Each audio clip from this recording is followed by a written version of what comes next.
Senhor está ali, Senhor Deus, com braços abertos, para nos receber com amor, Senhor. E hoje é o dia da vitória, é o dia que Satanás foi derrotado, Senhor, porque tantas lágrimas derramei, tantas noites, que eu não dormi esperando meu filho chegar, Pai. E meu filho chegava são, Pai. Chegava vivo, Senhor.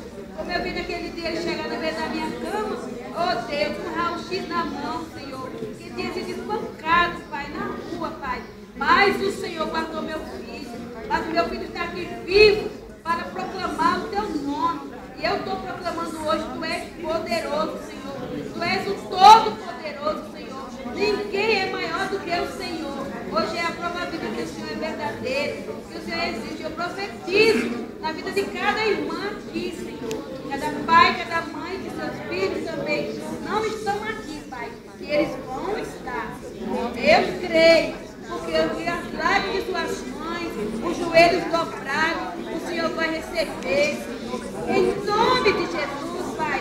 É maravilhoso servir a Ti, Senhor. É maravilhoso ter um Deus como temos, Pai. Um juiz maravilhoso, um Deus justo e, acima de tudo, um Deus amoroso, Pai.